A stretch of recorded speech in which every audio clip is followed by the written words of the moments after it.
kalau Kasat ya marwah TNI Angkatan Darat harus dijaga. Tunjukkan ke publik bahwa pilar-pilar dari negara ini itu bisa menghadirkan menghadirkan kebijakan-kebijakan dan keputusan-keputusan yang emang ini netral loh ternyata. Tadi misalnya kalau misalnya mau sodorkan ini kan nama kandidat Kasat misalnya ya benar juga, jangan satu aja, 2 apa 3 gitu ya, untuk tadi biar bisa checks and balance gitu kan, ada aroma-aroma demokratis yang kemudian dihadirkan juga gitu. Itu juga ketemu lagi dengan beta Bung Redi Walang Bacarita. Apapun ceritanya yang penting bermanfaat. Kali ini kawan-kawan katun diskusi atau bacarita soal Panglima TNI dan yang sudah dipilih ya, Agus siapa Kang? Sudibyo ya? Iya, kita kasih catatan soal reformasi birokrasi di lingkungan TNI yang sampai hari ini belum tuntas.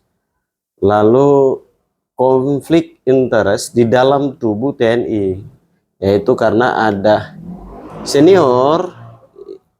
Jadi di tentara itu pastinya ada yang ya kalau lulusan itu berarti yang mendapatkan gelar atau diberikan penghargaan Adi Makayasa itu bukan satu. Nah, harusnya yang dapat Adi Makayasa itu pasti lebih dari satu. Artinya ketika ini tidak diperhatikan oleh presiden, maka ini menjadi konflik di internal dan itu secara diam-diam dan itu bisa menghambat seluruh proses atau sebagian proses di internal TNI. Nah, belum lagi ini nanti lagi ada kekosongan di Kasat ya, Angkatan Darat ya, sekarang lagi kosong. Nah, ini juga menjadi catatan agar Pak Jokowi harus memperhatikan betul pengganti Kasat ini, jangan sampai junior melompati senior lagi. Dan kalau ada Adi Makayasa itu ada lebih dari satu, maka itu disodorkan semuanya supaya masyarakat melihat di DPR ketika fit on protes. Nah, itu kita semua bisa lihat kualitas jam terbang, pengalaman dan lain sebagainya, kita lihat di sana, dan wakil rakyat memilihnya harus fair juga gitu loh. Jangan sampai ada kepentingan politik, akhirnya ini merusak tatanan demokrasi dan hal-hal yang ada di tubuh TNI itu. Nah, kali ini Kang Awe ya udah kesekian kali jadi narsum tetaplah di Walang Bacarita ini. Kira-kira sebagai aktivis yang kemanusiaan yang konsen juga di selama ini di hak asasi manusia, bagaimana melihat proses pemilihan Panglima TNI yang cuma disodorkan satu nama, terus bagaimana soal birokrasi di reformasi birokrasi di tubuh TNI ini. Ya. Oke, makasih Bung Rey. Siap, Kang Awe. Beberapa kali podcast nih ya. Ya kalau soal TNI Angkatan Darat memang selalu jadi polemik, khususnya bagi teman-teman ini ya, aktivis MAHAM ya, gitu. Karena sampai sekarang agenda-agenda reformasi di tubuh TNI itu belum selesai gitu. Banyak masalah-masalah yang pasca reformasi yang sampai sekarang belum bisa dituntaskan. Terus kemudian waktu kemarin juga ada rencana untuk revisi undang-undang TNI ya, revisi undang-undang TNI yang mau digulirkan lagi gitu. Nah itu juga masih banyak polemik yang sebelumnya harus direformasi dan sudah ada beberapa yang dirubah ya waktu diadvokasi oleh Munir and the Gang gitu. Sudah ada banyak perubahan gitu kan gitu, meskipun juga masih banyak PR-PR yang belum diselesaikan juga gitu kan. Nah kemudian waktu rencana untuk merevisi undang-undang TNI yang kemarin ini, yang Maret atau bulan itu kemarin waktu itu pernah diusulkan gitu. Nah itu ada agenda-agenda untuk masalah pengadilan militer itu ya. Iya, ini kayak inilah memposisikan lagi TNI itu bisa ini lagi apa melaksanakan dui fungsi gitu. Nah itu juga kayak dui fungsi ABRI gitu kan. Jadi apa menghadirkan kembali wajah TNI seperti Orde Baru waktu itu gitu. Nah itu juga kan bahaya gitu. Ditambah lagi sekarang pergantian Panglima TNI ini kok sekarang tuh syarat banget dengan apa kepentingan politik ya. Meskipun memang pemilihan menurut undang-undang itu jelas ya presiden yang memilih ya. Tapi dalam pemilihan kan kita juga ada tata cara ya, checks and balance gitu kan gitu. Dan ini memang produk politik gitu. Jadi harusnya kita nih juga ada masukan juga ya dari masyarakat sipil, dan harusnya memilih Panglima TNI itu yang ideal tuh seperti bla bla bla segala macam. Nah dari masyarakat sipil sendiri, khususnya masyarakat sipil yang apa memperjuangkan hak asasi manusia itu sebenarnya banyak catatan yang sampai sekarang itu masih belum diimplementasikan gitu, dari Panglima TNI sebelumnya sampai sekarang gitu ya. Gitu. Dan itu juga bukan agenda Panglima TNI aja ya, tapi juga agenda negara, agenda level legislatif gitu juga ya. Gitu. Dan sampai sekarang juga masih belum kelar di soal itu. Jadi kayak misalnya kita lihat fenomena Agus Sudibyo. Ini kan kalau kata opini yang berkembang gitu ya, ini kayak Presiden Jokowi coba untuk memainkan atau memasukkan geng-geng Solo ini ke posisi-posisi strategis gitu ya. Sampai arahnya itu, opini publiknya itu mengarah ke biar bisa membantu apa proses suksesi kekuasaan yang sedang terjadi sekarang ini, Cawapres buat Pilpres gitu. Ya, sampai agenda apa opini publiknya ke sana memang. Iya, ke sana. Dan ini kan opini ya. Saya nggak kemudian ini ya apa namanya? menjustifikasi ya gitu ya. Gitu. Tapi memang opininya begitu. Ya, opininya ke sana gitu kan. Tuduhan-tuduhannya ke sana gitu. Gitu. Dan apa diarahkan untuk bermain di Pilpres gitu. Itu kan bahaya. Itu sama aja melanggar undang-undang ya, undang-undang atau peraturan yang sudah kita tetapkan di undang-undang TNI gitu, bahwa aparat keamanan mau polisi dan TNI itu wajib hukumnya itu netral gitu ya. Dan itu kalau misalnya terjadi kan bahaya banget gitu. Itu ya, makanya saya lihat kemarin itu kan biar tuduhan-tuduhan opini publik tadi tidak mengarah ke Pak Jokowi, harusnya kalau gua kemarin itu harusnya fairnya Pak Jokowi kan di Adi Makayasa itu kan di TNI itu kan bukan satu yang dapat sudah sampai di level mendapatkan gelar Adi Makayasa itu. Artinya kalau memang mau fair, biar tuduhan itu nggak liar untuk dikaitkan dengan Pilpres, harusnya Pak Jokowi sedorkan 2 nama begitu loh, 2 atau 3. Ya. Nah lalu itu jadi bahan pertimbangan di DPR begitu. Ya. Jadi ketika ya DPR-nya ya nanti main di sana.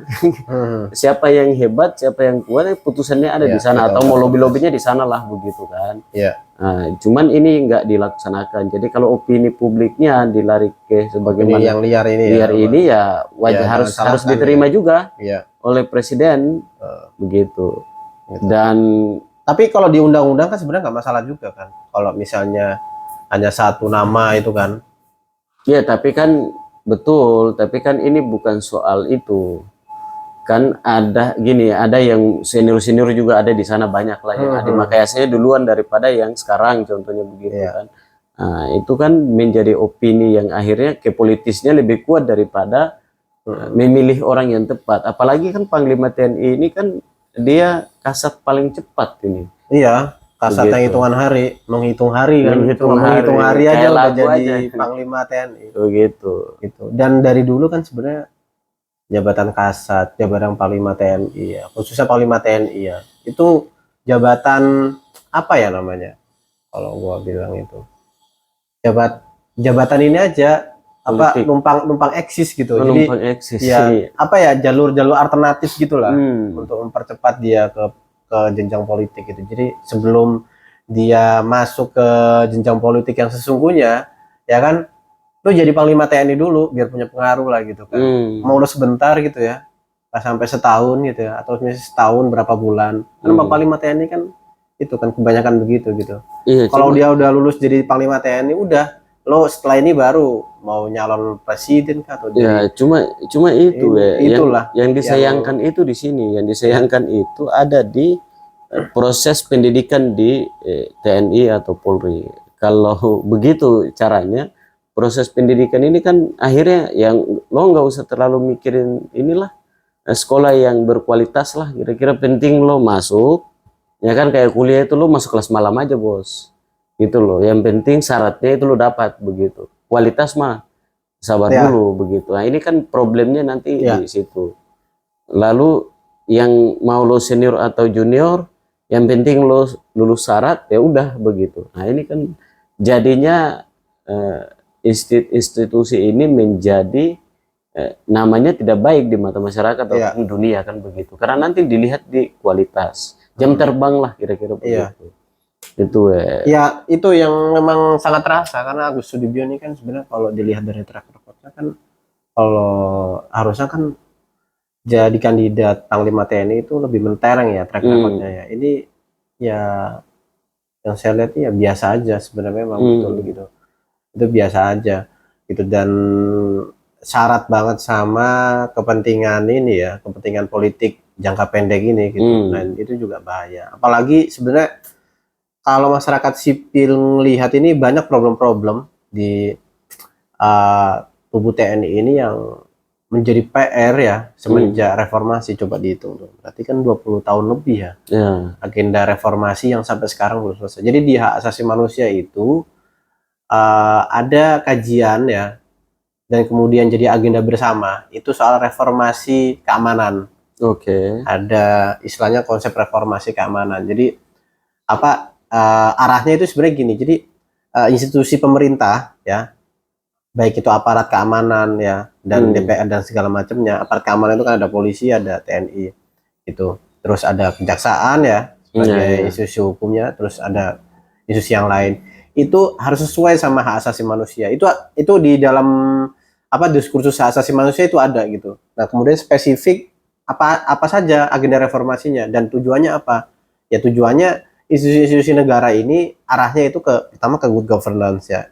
Kedua ya ke memanusiakan manusia. Maksudnya jadi kayak kajian di human security ya. Human security itu kalau di bahasa Indonesianya itu keamanan insani. Jadi dalam konsep keamanan itu ada konsep keamanan kekinian, itu namanya human security gitu. Itu diskursus hak asasi manusia, tapi juga bagian dari diskursus hak asasi manusia akademik ya, tapi juga masuk diskursus hak asasi manusia dan hubungan internasional, itu juga masuk tuh human security. Nah, di dalam human security itu ada reformasi di level institusi. Nah, level institusi di Indonesia yang perlu direformasi itu salah satunya adalah selain daripada kepolisiannya itu TNI. Nah, di TNI ini hasil analisa ya, hasil analisa dan juga kajian bersama ya, baik itu dengan pemerintah ya dan juga masyarakat sipil, itu ada beberapa problem-problem yang sampai sekarang itu masih belum diperbaiki gitu. Salah satunya apa itu? Pertama ya peradilan militer.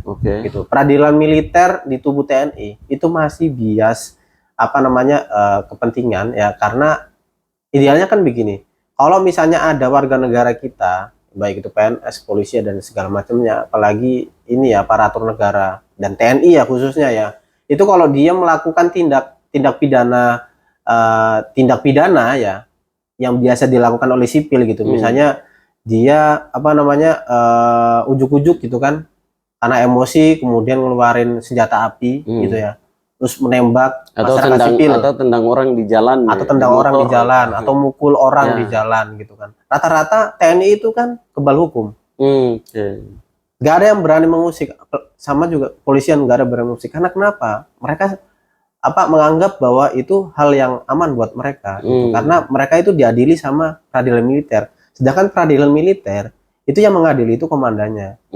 Gitu. Nah, selama ini itu oknum-oknum TNI yang melakukan tindak pidana itu selalu selesai dan bisa ditutupin ya kan di peradilan militer gitu. Nah, dorongannya kan sebenarnya yang pantas yang idealnya kan begini.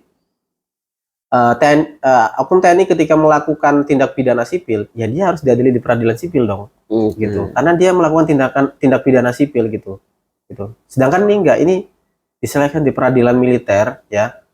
Yang harusnya itu peradilan militer itu kasus-kasus yang harus diurusin di peradilan militer ya kasus-kasus misalnya peperangan gitu-gitu ya. Gitu. Sedangkan ini enggak.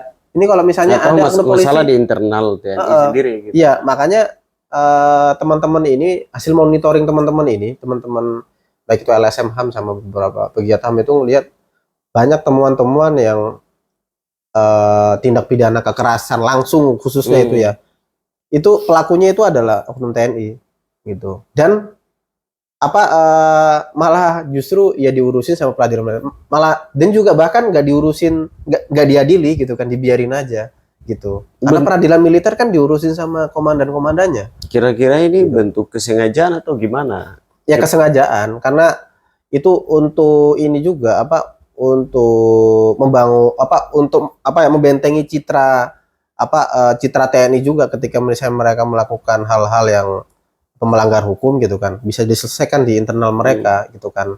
Dan parahnya ada negara di atas negara nggak sih kalau dilihat begitu? Bisa jadi kayak gitu, dan kelihatan kebal hukum kan bahaya. Warga negara meskipun dia misalnya anggota TNI misalnya kan nggak boleh kebal hukum. Nah ini kayak kebal hukum gitu. Kalau misalnya ditaruh di peradilan militer, karena peradilan militernya itu juga nggak menitik beratkan asas keadilan gitu. Iya, dan ini nggak dimonitor juga sama masyarakat ketika pengadilan itu berlaku. Iya, gitu. Harusnya kan direvisi undang-undang peradilan militer ini, dibunyiin itu ya, kemudian direvisi beberapa hal yang harus direvisi sesuai dengan hak asasi manusia. Itu kan udah melanggar hak asasi manusia. Dan kenapa kemudian harus cepat ditindak ya? Harus cepat diurusin nih yang problem ini gitu.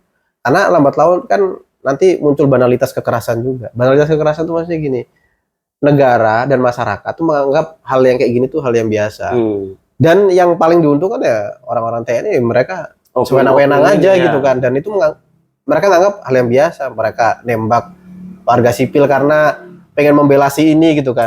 Gitu. Itu kan bentuk premanisme secara nggak langsung kan jadi menjamur di masyarakat itu yang terjadi sekarang, sampai sekarang kan itu yang terjadi. Dan yang kedua nih tadi yang kedua itu komando teritorial gitu, Kodim, Koramil dan segala macamnya itu kan masih ada sampai sekarang. Pertanyaannya kemudian apa urgensi dengan adanya komando teritorial sekarang? Itu masuk di agenda reformasi birokrasi itu juga. Iya, reformasi TNI di tubuh TNI. Sekarang pertanyaannya urgensinya? Urgensi dengan adanya peradilan militer, dengan adanya komando teritorial? Ada misalnya apa?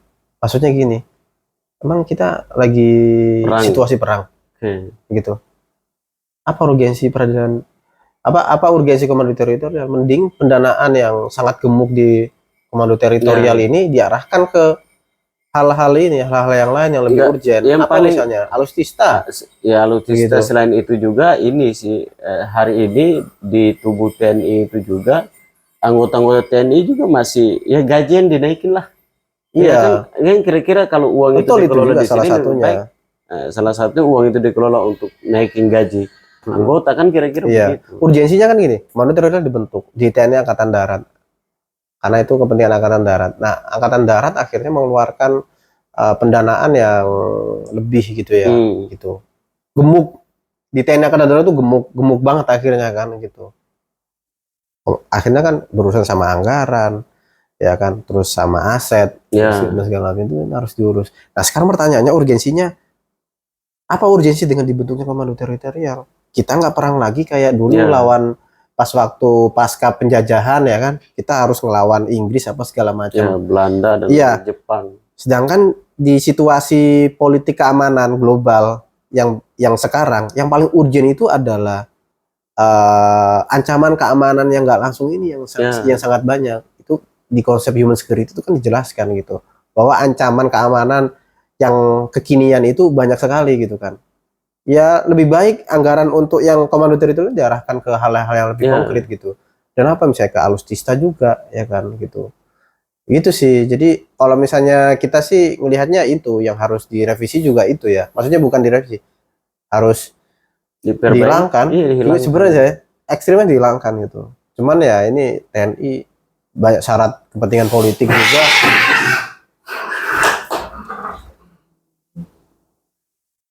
Lagi berantem. Iya, syarat kepentingan.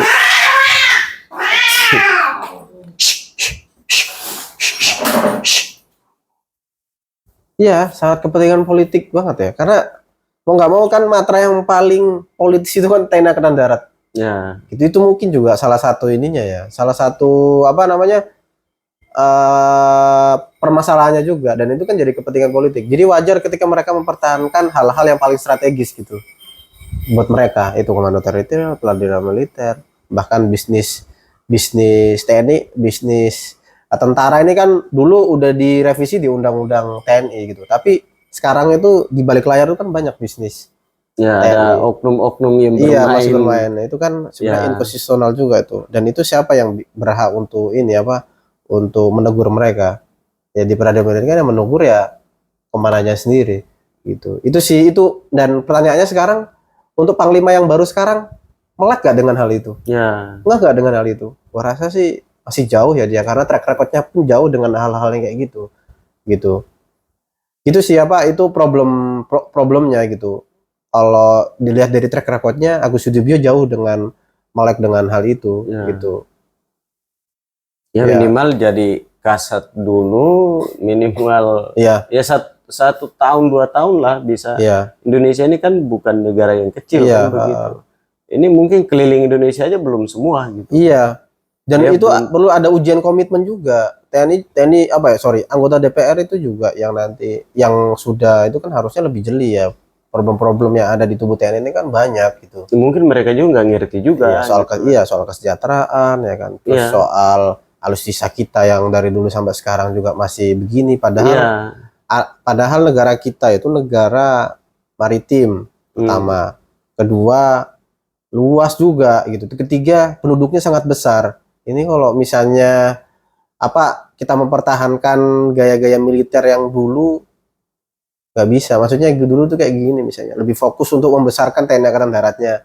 Padahal matra yang paling harus diperhatikan kan juga laut tuh penting banget itu. Laut, kalau ngomongin maritim berarti laut, udara sangat penting banget gitu. Terus udara juga sangat penting banget. Berarti kan ngomongin alutsista, kapal induk penting juga. Habis itu pesawat kita, terus teknologi militer udara kita juga harus lebih jeli kan gitu. Nah itu kan perlu biaya yang sangat besar. Apalagi hari ini kita diperhadapkan dengan ada salah satu AI ini ya. Iya, AI, cyber angkatan cyber juga penting gitu. Itu juga harus dipikirkan. Ini anggarannya tuh kebanyakan di TNI Angkatan Darat karena terlalu strategis politis itu tadi loh. Iya, dan itu hal-hal kayak gini kemudian saya kemarin pantau di prosesi di Komisi 2 kalau nggak salah kemarin, dan Komisi 1 itu ketika ngomongin soal komitmen TNI, Panglima TNI sekarang, ya cuman ya beliau nggak komitmen dengan DPR atau wakil rakyat itu untuk tidak kalau bahasa gue pinjam bahasa cawe-cawe itu nggak cawe-cawe, nggak main politik. Lalu kan Panglima TNI ya nggak gitu juga kalau komitmennya kan begitu. Yang terpenting adalah yaitu tadi soal kesejahteraan anggota TNI, itu penting, alutsista. Terus hari ini teknologi bagaimana? Teknologinya. Ya kan, kalau cuma ngomongin lebih fokus pada soal komitmen pilpres ini mereka nggak main, ya itu kita mohon maaf gitu kan, di belakang layar juga ada oknum yang bermain kan. Lalu dikasih catatan juga soal ini kan mau pemilihan kayak dengan kekosongan TNI Angkatan Darat ini, catatannya apa we? Kalau kasat ya sekali lagi ya jangan lagi ini ya kepentingan politik yang jangka pendek ini kemudian mengorbankan posisi-posisi yang harusnya itu nggak dilakukan, kayak misalnya pembentukan kasat ini ya gitu. Maksudnya pergantian di ini ya kasat nanti itu ya jangan syarat kepentingan politik lagi gitu. Gitu. Maksudnya kayak misalnya milih orang yang terdekat lagi gitu. Itu lagi-lagi juga harus tadi pro dan lebih paham, kemudian track record yang baik ya soal hak asasi manusianya juga gitu ya. Gitu, maksudnya dia paham nggak agenda-agenda reformasi di tubuh TNI yang perlu diperbaiki gitu kan. Nggak cuma sekedar tadi yang gue bilang gitu, tapi juga ada persoalan yang lain gitu. Kesejahteraan, netralitas penting juga. Gitu kan, menjaga netralitas gitu. Iya, tapi kan ada jaminan nggak kan gitu? cuma netralitas, jangan hanya fokus kan kayak lo Panglima TNI kemarin itu fokusnya lebih ke netralitas, ya kan? Tapi kan nggak itu juga gitu kan, hanya satu masalah itu gitu maksud. Kan kalau hari ini, ini karena Panglima TNI sudah lewat, kira-kira banyak di dalam tubuh TNI itu ada senior yang sudah Adi Makayasa beberapa orang gitu kan. Ada yang dari Kopassus, ada yang non Kopassus kan begitu. Nah, ini kan mereka sudah mendapatkan gelar itu, mereka sudah punya jam terbang yang luar biasa. Tiba-tiba ada adik-adik yang baru kira-kira begitu, lalu motong gitu. Ini ada konflik nggak sih menurut lo? Ya pasti dong. Dari dulu selalu ada konflik di situ. Terus konflik matra, konflik senioritas itu selalu ada. Jangankan di TNI, di organisasi ada. Mahasiswa aja ada. Kalau Panglima TNI konflik matras lagi. Konflik matra sama konflik senioritas gitu. Nah, sebenarnya idealnya kan kalau mau milih ya karena angkatannya lebih senior itu lebih berpengalaman dan punya track record ya sebenarnya harusnya pilih yang lebih senior dong gitu. Dan tapi nggak melupakan ini track record penting gitu ya. Karena senior dia pasti punya track record gitu. Nah, track record juga penting gitu. Selain itu track record penting gitu. Terus di pergiliran matra kalau di Panglima TNI ya, kalau Kasat kan enggak ya. Itu penting juga. Gitu sih, gua kurang terlalu paham petanya ya sebenarnya ya kalau yang Kasat ini ya gitu. Tapi catatan-catatan soal yaitu tadi netralitas penting dan di momentum politik yang sekarang ini netralitas penting. Dan soal ini sih sebenarnya apalagi tuh pengalaman, jam terbang, senioritas itu kan jangan sampai hanya satu orang aja gitu loh maksud gua. Kalau memang ini terus dibangun oleh presiden kan di tubuh TNI ini akhirnya konflik itu tetap terjaga antara senior dan junior ini.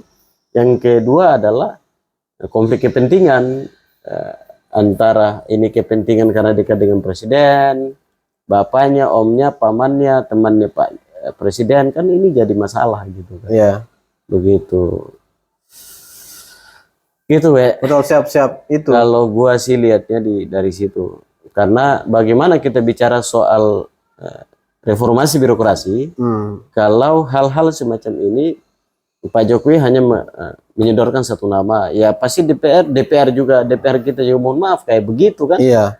Ya nerima aja begitu loh. Dia nggak berani bilang wah udah Pak Jokowi ajuin 2 nama lah. Itu kan masih ada tuh kader-kader terbaik juga di institusi itu gitu. Iya, itulah masalahnya. Nah, menjelang pemilihan Kasat ini catatan buat presiden dan DPR bagaimana? Kalau buat Kasat ya, presiden ya tetap ya ini momentum politik ya. Ini benar-benar jagalah marwah presiden pertama. Ya kan? Terus yang kedua ya marwah TNI. Kalau Kasat ya marwah TNI Angkatan Darat harus dijaga. Tunjukkan ke publik bahwa pilar-pilar dari negara ini itu bisa menghadirkan kebijakan-kebijakan dan keputusan-keputusan yang emang ini netral loh ternyata. Tadi misalnya kalau misalnya mau sodorkan ini kan nama kandidat Kasat misalnya ya benar juga, jangan satu aja, 2 apa 3 gitu ya, untuk tadi biar bisa checks and balance gitu kan, ada aroma-aroma demokratis yang kemudian dihadirkan juga gitu. Itu juga penting juga sih. Kemudian jangan lupa kandidat yang kemudian dihadirkan itu juga harus punya track record yang bagus gitu. Jangan asal dekat dia kemudian pilih gitu. Terus dia bisa menghadirkan dalam tugas-tugas dia nanti sebagai Kasat itu ya netralitas tentunya. Apalagi bicara soal TNI Angkatan Darat. TNI Angkatan Darat ini kan matra yang paling elit sebenarnya. Kalau dilihat matra yang paling eksekutif lah gitu, matra yang paling politis bisa dibilang juga gitu kan, karena dari situlah sebenarnya patron-patron politik itu muncul gitu. Terus juga apa oligarki politik itu memang syarat banget XX dari itu apa penawaran TNI Angkatan Darat. Itu penting juga tuh untuk dipertimbangkan keputusan-keputusan itu gitu. Ya, ya. Jangan sampai ada intervensi dari alumni-alumni nih kira-kira begitu. Betul. Ya.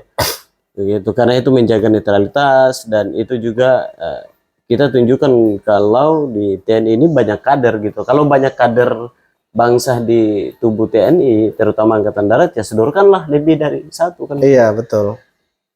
Gitu kira-kira ya. Siap, itu sih. Oh, catatan hak asasi manusia soal TNI ini, reformasi di tubuh TNI ini penting juga nih. Dulu sering digauin, sekarang udah jarang banget. Udah jarang ya. Paling ada mulut-mulut dari NGO HAM, cuman kadang setiap tahun itu kan kita tuntutkan soal ini ya. Ya, setiap tahun dan setiap 5 tahun sekali. Iya, juga. Tapi ya udah selesai gitu. Jadi miris juga kita lihat apa masukan-masukan dari masyarakat. Jadi hanya cuma sebatas suara aja gitu. Suara ini kadang-kadang nggak didengar. Iya, betul. Oke, teman-teman. Kang Awe, terima kasih. Waktunya. Siap. Luar biasa. Itulah catatan buat Panglima TNI yang terpilih dan catatan buat calon kasat nanti. Semoga bermanfaat. Kalau bermanfaat dan merasa peduli terhadap lembaga negara khususnya TNI, silahkan disebarkan sebanyak-banyaknya. Sampai ketemu di konten-konten selanjutnya di Walang Bacarita. Gitu ya. Siap.